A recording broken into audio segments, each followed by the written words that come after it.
Hello, this is Scott Hoy. And I'm Kyle Miller. Today's episode of the Psychology Talk podcast is from the vaults. We've handpicked some of our favorite and most popular episodes to share with more listeners. Since we started this podcast, we've been on a mission to better inform clinicians and consumers on topics in mental health. We strive to reduce myths and misconceptions and enlighten you beyond the many memes or sound bites that try to sell you on ways to better your life. So without further ado, here's an episode from the archives to do just that. So please do your part and take a moment to subscribe, like, and leave a review for us at Apple Podcasts, Spreaker, or wherever you're listening in from. That would help us to continue our mission at the Psychology Talk podcast.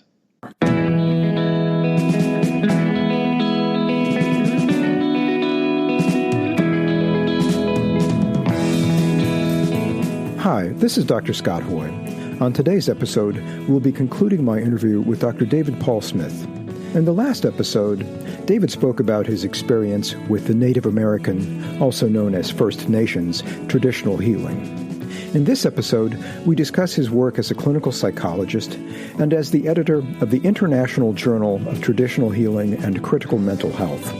We conclude with some thoughts on the state of psychology in this city and his perspective on how improvements could be made for mental health delivery. And now, here's the rest of the interview.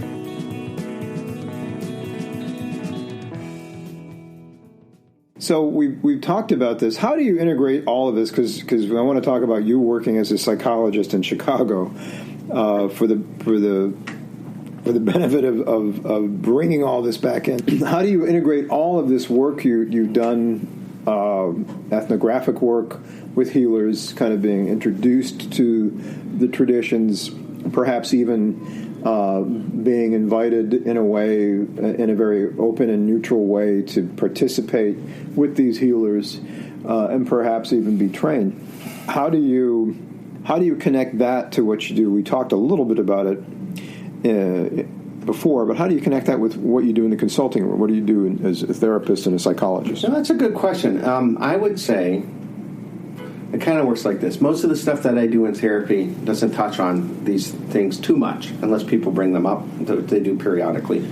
Some people are kind of oblivious to them and or even kind of skittish around thinking about these things. So I kind of think of it in terms of depth psychology. And it works kind of like this. People who come in the office, they usually have something they want to address, some issue or some symptom they want to eradicate, and you start with that. If people are good candidates, let's call them, people are invested and motivated in therapy, they think about what you talk about, and they try to implement some of the suggestions, and maybe they get rid of their symptoms, and then they go on to other things, maybe more subtle or complex things. If a person sticks with therapy over time, and things get better, and they fix the problems, then they start addressing existential issues. And so if you get somebody who wants to figure out why they're on the planet, what they're going to do with their life, or how they're going to face their own death, then you get into these more, I would say, broad and inwardly deeper, complex kind of processes to try to think about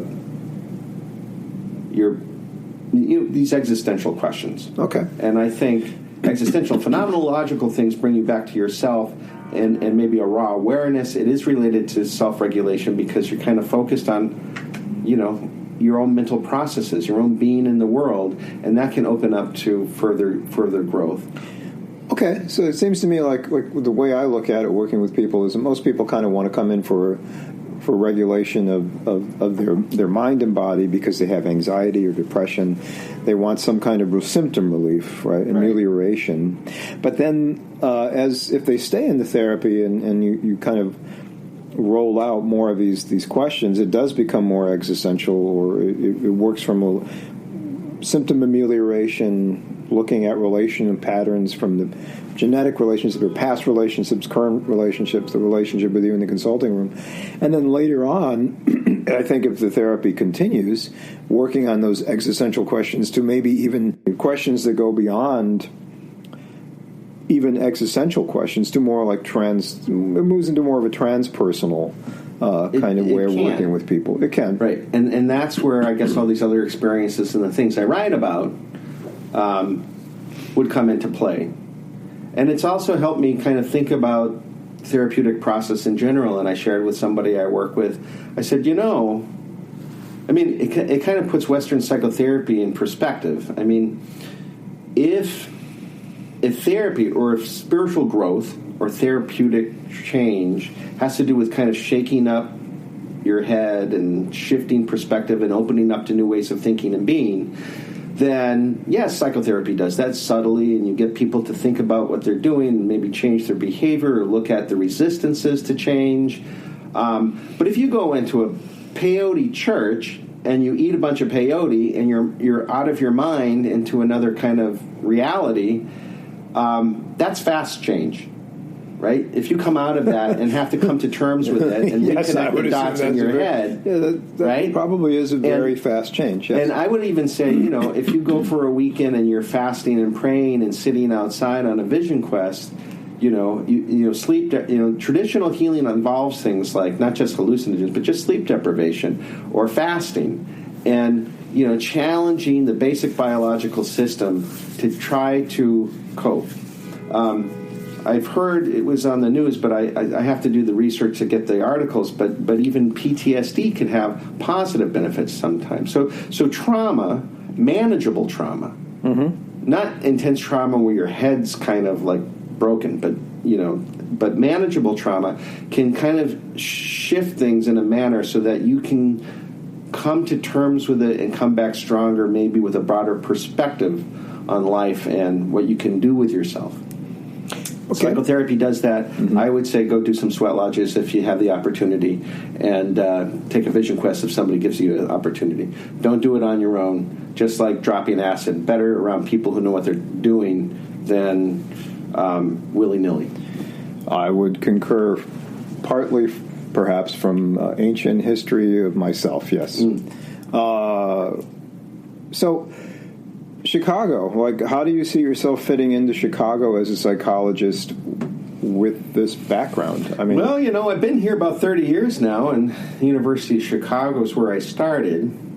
I run off to places like India and Canada and various places periodically to keep my head in the game of traditional healing, and because of this background, got put on a journal which we're trying to get off the ground. An international journal called Traditional Healing, the International Journal of Traditional Healing and Critical Mental Health. Correct. Which is part of the society, the International Society for Integrating Traditional Healing into Psychology, Psychotherapy, Psychiatry, and Counseling. I always have a hard time remembering all this. But I think it's a global phenomenon, and it's a historical phenomenon. Traditional healing has a lot to offer modern psychology and modern science. Is this a good place to just talk about the journal? Sure, you can talk about the journal. So, because I'm on any given day, I'm not doing this stuff that we're talking about. I'm just running around hospitals and which is like, I know you've had work in the South Shore hospitals. You've had in the Southside hospitals, and in Inglewood, and I worked with you there as a supervisee in your private practice when you were running that. Those were the days, yeah. So it must be interesting for you as a psychologist and just as a person who has a variety of interests to be able to bridge all of these interests together. So how do you do that? And is it obviously it's possible in some way, shape, or form, but how does that work for you? What are you seeing through? Do you see things through a Native American spirituality eyes, the eyes of the Native American spirituality that you've been introduced to, or traditional healing, whilst working in a hospital or working with people in the consulting room? Yeah, I would say. I mean, I am not a spokesperson for Native American. It's not my tradition, but correct. I've had the honor of. I did go through a naming ceremony and have the honor of working with people who I consider close friends. Right. But I've had a friend who is a Sufi teacher, who's a psychiatrist, Dr. Mohammed Javed. Buddhist traditions, Hindu traditions. I'm interested in universal aspects of human potential, let's call it. Okay. And I think in traditional views that is something you can always continue improving yourself, and to cultivate an awareness of your connection with the universe, all the living things around you. So I would say all that stuff, which is part of my interests and the things I write about and present at conferences, frames my perspective of things in general, yes. Okay. On any given day, I do what I was trained as a clinical psychologist to cope with people's problems or suffering. If it goes into these more esoteric realms, then that's fun for me and hopefully helpful for the people I work with. Often it doesn't come up. Okay. But I do use hypnotic techniques, and I suggest people meditate. And just that, these things often come up. I gave a paper, or a few papers in India recently, in December and January, where I kind of addressed these things. And one of them was how a depth psychological perspective is important in understanding some of the repercussions of self-regulation. And, I had one guy who he said, coming to see me has changed his life. And it was just getting him to start meditating. But he did come in one day and he said, I'm having this weird experience. I was meditating and I had this strong sense of energy around my heart, and it was radiating forward and backwards, and it was very uncomfortable. Because it was kind of like holding a battery, to your tongue. You can handle it, but it's not. You don't want to keep doing it. And so it kind of unnerved him. What's going on? I asked him some questions, and he and his girlfriend had this experience where he kind of had his feelings hurt. And I kind of interpreted it this way. I said, you can just kind of think of it as a feelings hurt. In the East, they could maybe they would talk about a blockage of your heart chakra. That's a tradition that's very inwardly focused. And I think that universally, there's a reason why we say, your heart's broken, right? Because we have these physiological correlates to certain kind of psychological processes. I don't think we're in a culture that's very in tune with those things. Otherwise we would have elaborate theories of chakras and whatnot, like they do in India. Well, we still use metaphorical language, what we call metaphorical Precisely. language, for things that are very specific phenomena, like feeling in your heart region or in your stomach, right? Yeah. Right. And so the theme, a simple theme in at least several of the papers, I said, when you meditate and you do hypnotic techniques, weird shit happens. and it's okay. Anomalous phenomena happens. If you don't have someone to talk to it about, maybe it can unnerve you and kind of cause more distress. But if you talk about it with your therapist and they're familiar with these things, I don't send people off to take antipsychotics every time they have a weird experience, because I expect that to happen. So I would say that's one way that my research informs my practice. Just if somebody has psychotic symptoms, I don't jump to conclusions that they need to be medicated. I see if I can work with it. Okay. If they're a chronic schizophrenic, I think medicines, in my experience, can be helpful, but sometimes you get people who don't want them. Mm-hmm. And unless they're a real danger to themselves or somebody else, they're not going to end up in the hospital. They have to learn how to manage their symptoms. And there's ways to kind of work with these things therapeutically without jumping to, risperidol or Seroquel. Okay, so basically, being more accepting of differences in people is therapeutic in itself, right? Yeah,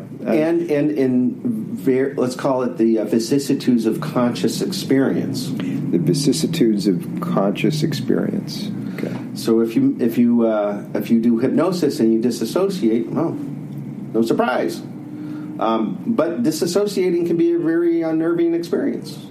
Can also be a very helpful tool for people too. Right. They can just start to become part of their coping mechanism. which the brain just does automatically sometimes, right? Well, let's go back to the journal. You mentioned the journal, and you and I were at a couple conferences in India at Montfort College and Christ University, right, giving keynotes and talking and meeting a lot of great people. And the journal kind of was born out of the conferences that have been happening in Bangalore, but it's also from part of the University of Toronto and Christ University, right, a joint effort. So the name of the journal again is? The International Journal of Traditional Healing and Critical Mental Health. Okay. And we're trying to get the second issue out. Okay. Cross your fingers and... Okay. We're already working on the fourth issue. We just got to get the infrastructure together here. Infrastructure in India is taking place. It's an international thing. It's difficult to get all the players doing things quickly. Well, what's it like? The title is rather large, so it's International Traditional Healing, Critical Mental Health. For you, what's been interesting about working on that, or what's it like calling articles together and putting things together for that? Well, the editorial board, basically from the Society of Psychotherapy Research, is an international group that's grown some. I think it's a solid journal. It's got affiliations with two. Christ University is one of the best universities in India, and University of Toronto's reputation is unquestionable. So I think it's got good foundations. Working on it for me, and since I'm the chief editor, my vision for this journal is kind of broad. I think I kind of, in the initial issue, which I'm hoping to post on my website once I get it off the ground and up and running, it'll be available to anybody who wants to look at it. But in the introduction to that first issue, I said, I think this journal is a good way, and I used Hegel, because, you have a traditional view which is kind of animistic. The world is all interconnected, and maybe by energy or just by the nature of consciousness. It's come back into vogue. I think in the past 200 years, you have a kind of rational materialism, and you have people like Max Weber who say, you've got the iron cage of rationality in the modern bureaucratic and scientific world, and in that aliveness, that animism, that magic disappears. Well, what if the future of medicine and science is like Hegel argued? You have your thesis, which would be the traditional view. Mm-hmm. You have your antithesis, which says, that stuff's bogus and it's like this. It's just meatheads. And then we learn from the traditional, integrate it with the modern perspective, and we come up with something completely new, the synthesis. That's my vision of this journal. And I think it's going to happen not just from psychologists and medical professionals, but having contributions from anthropologists and historians of religions. And I'm hoping to open this journal, as long as it has to do with traditional healing and mental health, then voices from different disciplines can make a rich environment for kind of asking questions about what's the best way to think about how human nature is and what a healthy state is. And I think that at least opens a voice to traditional views in a respectful manner, rather than just saying, that's bogus and let's go back to our pharmacological solutions to things. Okay, well, that is a very heavy aspiration, and hopefully... Got my fingers crossed. I got your fingers crossed. Well, issue number 1 is available out there at the, I think at the conference. We can put a link to that for the conference that we attended and presented at in India. That's there. It is available on their website for that conference. And they're constructing a website at Christ University. A lot of this is still in process after a couple years, but it's getting there. I think the website for the journal at the university should be up and running.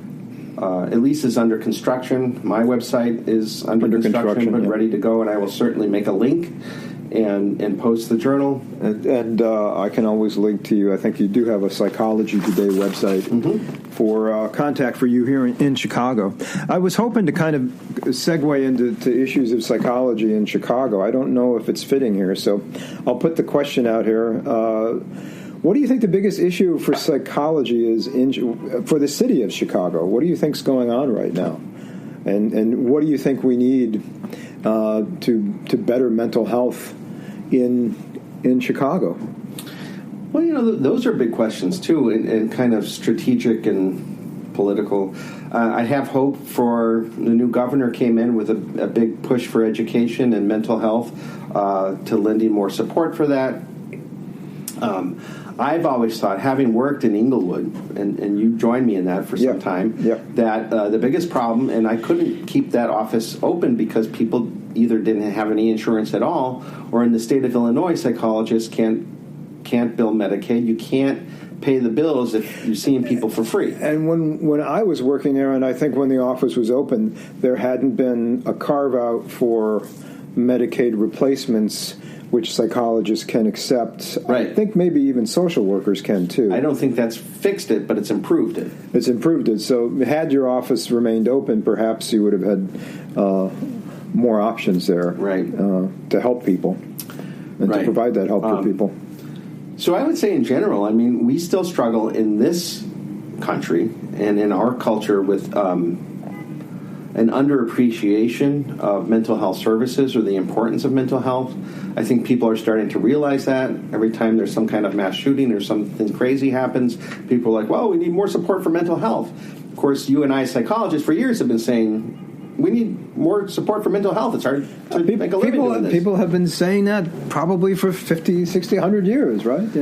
Well, and I think, maybe it's improving. I hope it improves some more. So that, certainly when people advocate for having access to mental health resources and that, government should support and mental health, that'll go in the right direction. So that's a very broad kind of criticism, but I think it's relevant and pertinent. And so hopefully, so that's kind of your hope, is that the new Governor Pritzker, holds fast to his initiative to increase mental health and education, and hopefully that systemically that'll help the city of Chicago and other parts of the state of Illinois. Right. And I would say I'm about to write a book review on integrative psychotherapy book by Don Moss and a colleague. I think I see in hospital settings some doctors appreciate the mental health perspective. There's an old argument that goes back, and it's surprising because a lot of these guys are osteopaths and it's part of their training. But the biopsychosocial approach to medicine is that you have to look at people as biological organisms, but they live in a society and they have their own psychology, and any kind of health intervention has to respect all those domains. I think what happens often is that people go to a hospital and they get some kind of medical treatment, and all the other problems in their life maybe are given lip service, but nothing's much done about it. You have conjunctive heart failure and you're drinking, a 6-pack of beer every day and eating cheeseburgers. That, you got to change your diet. You have to look at the pressures in a person's life, which might lead them to drink too much or overeat. And if you don't take a holistic approach, if you don't take a biopsychosocial approach, problems don't get solved. So this is part of the challenge of mental health. It's a challenge of medicine to kind of be more sensitive to mental health issues. And, it's a problem. It's a challenge to society to get people motivated to actually do what their doctor suggests that they do. Yes, it is, yeah. This concludes my interview with Dr. David Paul Smith. I think the interview covered a great deal of ground, connecting the pieces of traditional healing, sweat lodges, depth psychology, and systemic areas of practice is quite a bit, don't you think? I wish we had had more time to discuss his work in the Inglewood community. I know David to be a very compassionate clinician, and he has contributed a great deal to the underserved communities in Chicago. That was somewhat difficult to convey in the period of time allotted for our interview. Anyway, thanks for listening in. Kyle and I both hope you listen in for more episodes. Take care. This podcast is for entertainment and informative purposes only. If you need a mental health professional, please seek one out. All material copyright 2019, the Chicago Psychology Podcast. Music provided by the band Serenati.